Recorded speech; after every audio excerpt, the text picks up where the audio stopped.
In the 1970s, cars were built differently, and for many people who lived through that era, there's one thing they still say today without hesitation: cars back then felt stronger, heavier, and almost indestructible, like they were built to last forever, not just a few years, but decades. And if you've ever seen one of those cars up close, you immediately understand what they mean.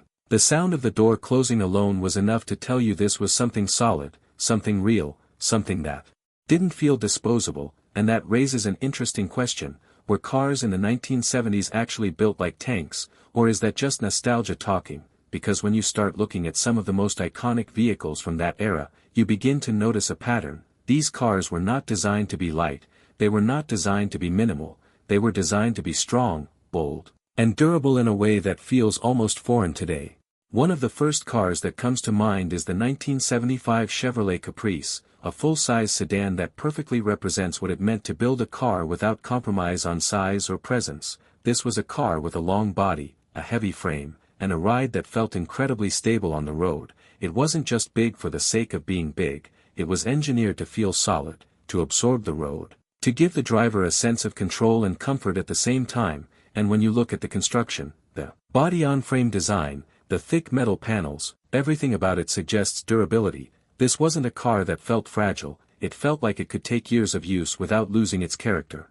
Then there's the Ford LTD, another full-size car that defined American roads during the 1970s, and much like the Caprice, it carried that same philosophy of strength and presence. The LTD was known for its smooth ride, but underneath that comfort was a structure that made it feel incredibly sturdy, the kind of car that could handle long distances without hesitation. And when people talk about cars being built like tanks, this is exactly the kind of vehicle they're thinking about: something that felt planted on the road, something that didn't feel like it would break easily, something that gave you confidence just by sitting inside it. Moving into the world of muscle cars, the 1970 Dodge Charger stands out as one of the most iconic examples of strength and bold design. This was not a subtle car, everything about it was aggressive, from the front grille to the wide stance. And while performance numbers changed over the years, the physical presence of the Charger remained powerful. It had a structure that felt solid, a weight that gave it stability, and a design that made it look like it was ready to take on anything. And even today, decades later, seeing one of these cars on the road still creates an impression that modern cars rarely achieve. Another car that deserves attention is the Buick Electra, a luxury vehicle that combined size, comfort, and durability in a way that defined American luxury at the time. This was a car designed for long drives, for smooth cruising, for a kind of driving experience that prioritized comfort without sacrificing strength. And just like many cars of that era, it was built with materials and construction methods that gave it a sense of permanence, something that made it feel like it would last, not.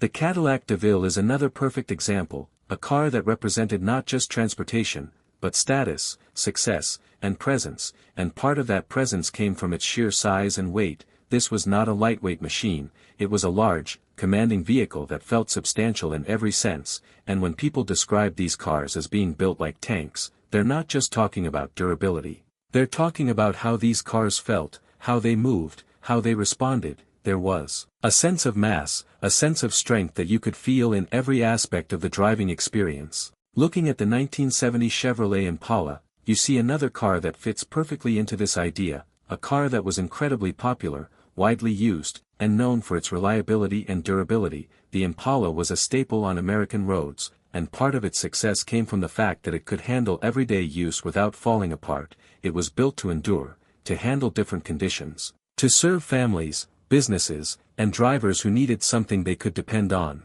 And then there's the Lincoln Continental, a car that took everything to another level, even larger, even more luxurious, and built with a focus on comfort and strength. The Continental was not just about getting from one place to another, it was about doing it in a way that felt important, that felt significant, and its construction reflected that: heavy, solid, and designed to create a sense of isolation from the outside world, like you were inside something protected, something strong.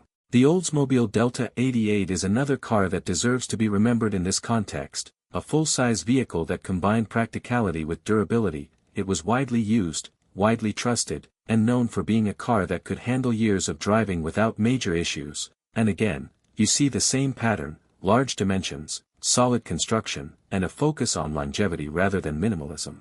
Even cars like the Plymouth Fury, often used in police fleets, demonstrated just how durable these vehicles were expected to be. These cars were not just driven, they were pushed hard, used daily, exposed to demanding conditions, and yet they held up, they continued to function, they continued to serve their purpose, and that's a strong indication that they were built with a different philosophy in mind. And finally, the Pontiac Bonneville, another full-size car that combined performance, comfort, and durability, a car that represented the balance between style and strength, and like many others on this list, it was built in a way that prioritized solidity, something that you could feel every time you interacted with it. So when people say that cars from the 1970s were built like tanks, what they're really talking about is a combination of factors: the weight, the materials, the construction methods, and the philosophy behind their design. These were cars built in a time when efficiency was not the main concern, when strength and presence were valued, when the idea of a car lasting for many years was not just expected, but designed into the vehicle itself.